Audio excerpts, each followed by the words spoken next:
Hi all, ఇప్పుడు నేను చెప్పబోయే విషయం హెన్నా గురించి. కొన్ని సెలూన్స్కి వెళ్ళినట్లయితే హెన్నా యూజ్ చేయకూడదని చెప్తున్నారు. మేము అసలు ఎందుకు యూజ్ చేయకూడదు, హెన్నా ఆర్గానిక్ కదా అని చాలామంది అడుగుతున్నారు. ఈ హెన్నా ఎందుకు యూజ్ చేయకూడదు అని చెప్తారంటే, ఈ హెన్నా అప్లై చేసుకోవడం వల్ల మీ హెయిర్ అనేది ఒక థిక్ లేయర్ ఫామ్ అవుతుంది. దానివల్ల మీ హెయిర్ డ్రై అయిపోతుంది. ఈ డ్రై అయిన హెయిర్కి మీరు కెమికలైజ్డ్ వర్క్స్ చేసుకోవడం వల్ల ఆ ట్రీట్మెంట్స్ అనేవి మీ హెయిర్కి ఎక్కువ కాలం పనిచేయవు అండ్ మీకు 100% రిజల్ట్ కూడా ఇవ్వలేవు. సో దానివల్ల మిమ్మల్ని హెన్నా యూజ్ చేయొద్దని చెప్తారు. అండ్ ఈ హెన్నా అనేది దీనికి ఒక స్పెసిఫిక్ టైమింగ్ అంటూ ఉంటుంది. ఈ హెన్నా మనం ఎంత టైం పెట్టుకుంటే అంత మంచి కలర్ వస్తుందని అయితే ఉండదు. ఈ హెన్నా అనేది మనకి 40 minutes ఉంటే సరిపోతుంది. దీంట్లో ఎటువంటి కెమికల్స్ లేకుండా న్యాచురల్ హెన్నా అవ్వడం వల్ల దీనిని కన్ఫామ్గా మనం 40 minutes అయితే అప్లై చేసుకోవాలి. 40 minutes కన్నా ఇంకా ఎక్కువగా ఉంచుకుంటే ఇంకా ఎక్కువ మంచి ఇంపాక్ట్ ఉంటుందని అనుకుంటున్నారు. అలా అయితే జరగదు. ఇది 40 minutes కన్నా ఎక్కువగా ఉంచుకోవడం వల్ల దాంట్లో ఉన్న తడి మీ హెయిర్ రూట్స్ ఉంటాయి కదా, రూట్స్ని డెలికేట్ చేస్తుంది. ఒకవేళ మీ డెలికేట్స్ రూట్స్ అయితే కనుక ఆ తడికి మీకు ఇంకా ఎక్కువగా ఊడిపోయే ఛాన్సెస్ కూడా ఉంటాయి. హెన్నా మంచిదే, బట్ ఆ హెన్నా మీరు ఎలా పెట్టుకుంటున్నారు అనేది మెయిన్. ఈ హెన్నా అప్లికేషన్ మీకు ఎలా చేసుకుంటున్నారు అండ్ ఎలా మిక్స్ చేసుకుంటున్నారు అనేది కూడా చూసుకోవాలి. అండ్ ఎక్కువ టైం అయితే హెన్నా ఉంచుకోకూడదు.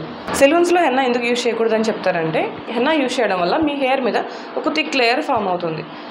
అది మొత్తం మీ హెయిర్ చుట్టూ ఒక కోటెడ్లా రెడీ అయిపోతుంది. మీ హెయిర్ చుట్టూ ఒక కోటెడ్లా ఫామ్ అయిపోతుంది. దీనివల్ల వాళ్ళు యూజ్ చేసే కెమికల్స్ కానీ కలర్స్ కానీ మీ హెయిర్ అబ్జర్వ్ చేసుకోలేదు. అంతేకాకుండా డ్రై అయ్యి ఇంకా విరిగిపోయే ఛాన్సెస్ కూడా ఉంటాయి. ఫర్ సపోజ్ మీరు స్ట్రైటనింగ్కి వెళ్ళినట్లయితే హెన్నా యూజ్ చేసిన వాళ్ళు చేసుకున్న దానికి ఒక వర్జిన్ హెయిర్ చేసుకున్న దానికి చాలా డిఫరెన్స్ అయితే ఉంటుంది. ఒక 100% రిజల్ట్ రాదనమాట. లేదు మాకు మీ కెమికల్స్లోకి వెళ్ళము, స్ట్రైటనింగ్స్ అలాంటి కెమికల్ ట్రీట్మెంట్ ఏం చేసుకోము, మా హెయిర్ స్ట్రక్చర్ మేము చేంజ్ చేసుకోము అనుకుంటే మీరు హెన్నా యూజ్ చేసుకోవచ్చు. ఈ హెన్నా టైమింగ్స్ అనేది మెయిన్ ఇంపార్టెంట్గా మీరు చూసుకోవాలి. హెన్నా యూజ్ చేయడం వల్ల సైడ్ ఎఫెక్ట్స్ ఉంటాయని అడుగుతున్నారు. హెన్నా యూజ్ చేయడం వల్ల మెయిన్ సైడ్ ఎఫెక్ట్స్ అంటూ ఏమీ ఉండదండి. ఒకటే ఉంటుంది, అదేంటంటే మీ హెయిర్ని డిహైడ్రేట్ చేస్తుంది.